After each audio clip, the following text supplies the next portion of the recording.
Hi, my name is Brian Glass. I'm here to give a speech about Saturday Night Live. If you could pan to the audience, please. Hi, audience. There you go, Marla.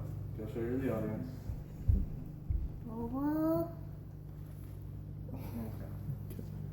Thank you. And thanks for coming. If we could go to the next. Use this fine print. Alright. Introduction, I said, hi, my name is Brian Glass. I'm doing a speech about Saturday Night Live. I'm going to talk about how the show came about, important things that happened during the show, and, post-success for the people that were on the show as far as the movies and television are concerned. So as far as credibility goes, I've been watching the show for over 20 years. I own a few books concerning the show. I'm a huge fan. I've always been hooked on it since the first time I remember watching it. Putting it in church like that's impressed.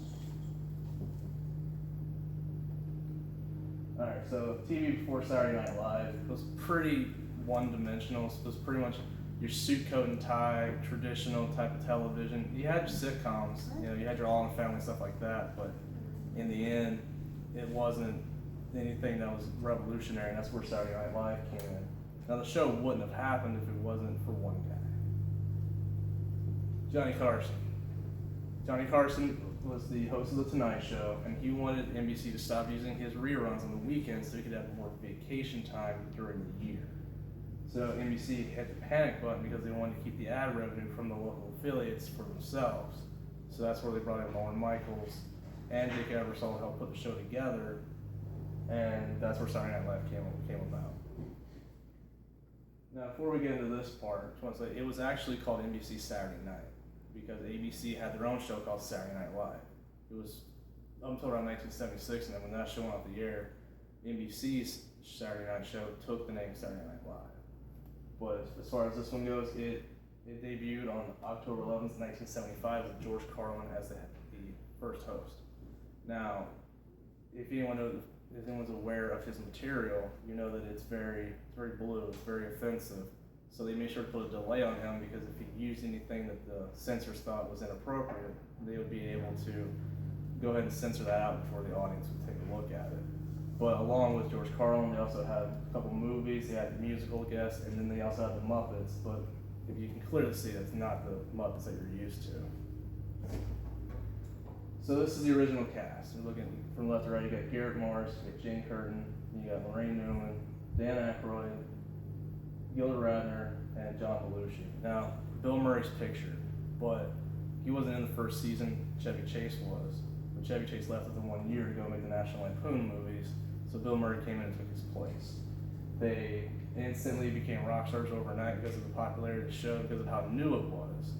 And their careers took off after that, so when their contracts were up in 1980, they all left to go pursue movies and television and other things like that. And it was really great. Alright, so before we go to that part, Bill Murray said something about the show. He said, I didn't want to be there when everyone else was leaving, when their contracts were up. I knew there was no point in meeting one guy that knew how to do it. So that void was filled by Jim Dumont, who worked for the show under Lorne Michaels for those first couple of years. When she came in and took it over, it was a rough time for the show because fans didn't like that the original people were gone. They didn't like the new cast members, and she mismanaged the show to where a Weekend Update anchor dropped an F-bomb live on television, to where a week after that, she was fired. A little bit after that, the whole cast was fired, with the exception of Eddie Murphy and Joe Piscopo. So when Dick Ebersol came in, he understood and saw that Eddie Murphy had talent. He pushed him more so than anybody else. It made him the featured player, and it pushed him into Hollywood because he was making a 48-hour movie. He had Trading Places with Dan Aykroyd, and it worked very well. He was getting into superstardom, and he was the first and only cast member to host the show while still a member of the show. It's never been done since, and I can only imagine they really enjoyed that. But eventually, his schedule became too demanding, so he had to leave the show. And for the one season, 1984, they brought in people who were already famous in Hollywood. You had Martin Short, you had Billy Crystal, you had Harry Shearer, who was the voice of Mr. Burns, the principal, and Otto the bus driver of The Simpsons, and a couple others as well. But brought those guys in, they had an okay year, but the ratings were terrible, and they were about to pull the plug on the show, and that's when Lorne Michaels, the original creator, came back to take over the show. So he came back, but he kind of went on the same lines that Dick Ebersol did, and he thought star power was what the show needed to be successful. So that's when he brought in, Randy Quaid from the Lampoon movies, and then you got Anthony Michael Hall as the kid in the Lampoon movies, Joan Cusack, and then you had Iron Man there, Robert Downey Jr., and I guess that was 30 years ago. He was like 19 at the time, it's crazy, or 20 rather, I'm sorry. So after he learned from that mistake, he pretty much fired the entire cast except for John Lovitz, and then started bringing in guys like Dana Carvey, Phil Hartman, like comedians, up and comers, people that he could say that he found, and the show started, launching themselves into even more popular stratospheres due to those guys' success and their recurring characters. Guys like Bill Clinton, or even Sailor Opera Man, or the Phil, the Sweaty Meatball speech. It was very, very good, and it pushed the show all the way up into the new century. Alright, one of the best shows, I think, was the 9/11 show, because the country was having, was going through a really tough time, and Saturday Night Live, even though it's a worldwide show, still was part of, New York and a staple of New York. So when they came out there, you had the mayor, you had firefighters, you had the police officers, you had other various government agencies that were helping out. You had Paul Simon singing The Boxer. It was a very tough time, especially, for Amy Poehler. I have her book, it's really good. And it was her first season on the show, and she said that it was a tough time to join the show. It felt like America would never smile, never mind laughing in, but it did with this episode. And once America started to relax a little bit, they were able to, it helped with the healing process.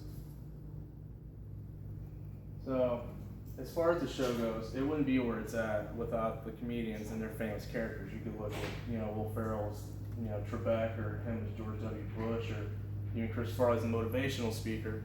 It's like those established characters you see over and over that the fans really appreciated. It was something that, helped bring people back to the show. And for most of these, not all, they were able to get movies based off some of these characters after their time was up. Now, what helps the show is that it's got a lot of things that go into it. Because without the celebrities helping host the show, you have just a bunch of comedians, and while they would still be funny, it's that celebrity that helps bring people into the show. For example, Alec Baldwin. He's hosted the show a record 16 times, and I really was a kick of, he had an incident on an airline, so he already got kicked off an airplane, so he came on the show as Captain Steve Rogers to talk about how Alec Baldwin was a true patriot and how all that stuff was just a bunch of bull. It was actually really funny. Now the musicians, that's a key part as well, because they were there from episode 1, they're still there now.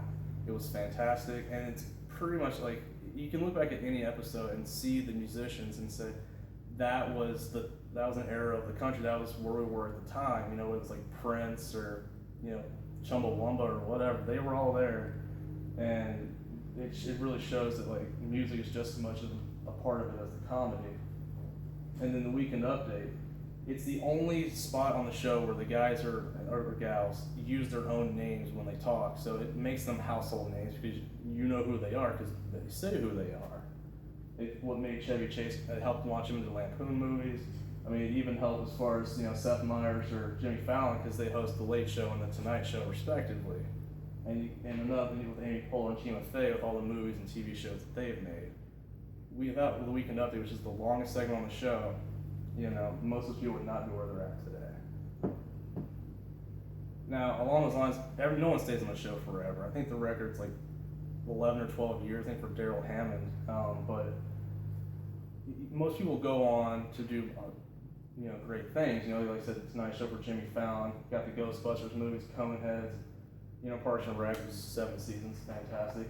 Blues Brothers, even Anchorman, especially Wayne's World. It was a lot. That was one of the most successful movie that came from an SNL character skit. So, but the thing about it is, they're all successful, but who was the most successful? Well, as the graphic states, which I actually pulled off of Dasharoo.com. It's a legit site. It said that Eddie Murphy has made $9 billion worldwide when it comes to like ticket sales, DVDs, anything associated with his movies.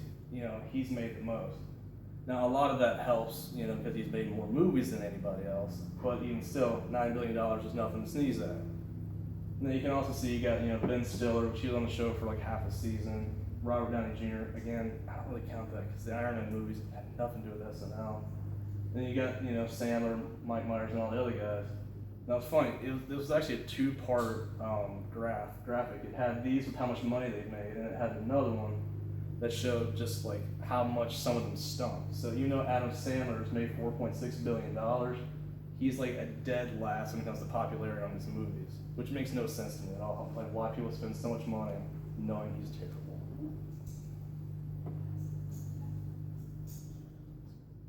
Alright, so again, thanks for coming along. I really appreciate it. Just want to say, like, I told you guys how the show started, things that went on during the show, like how the characters, famous ones, as far as like their longevity, talked about, actors and actresses, how they did post SNL, and the show's still doing great today. It's in its 41st season. Donald Trump actually hosted last night, which there was a big controversy over because people were protesting the show, but that's how it stays controversial and how it stays, topical, is because you have people like that on the show. And like I said, I told you about success in movies and TVs. And lastly, bye-bye. Did it work?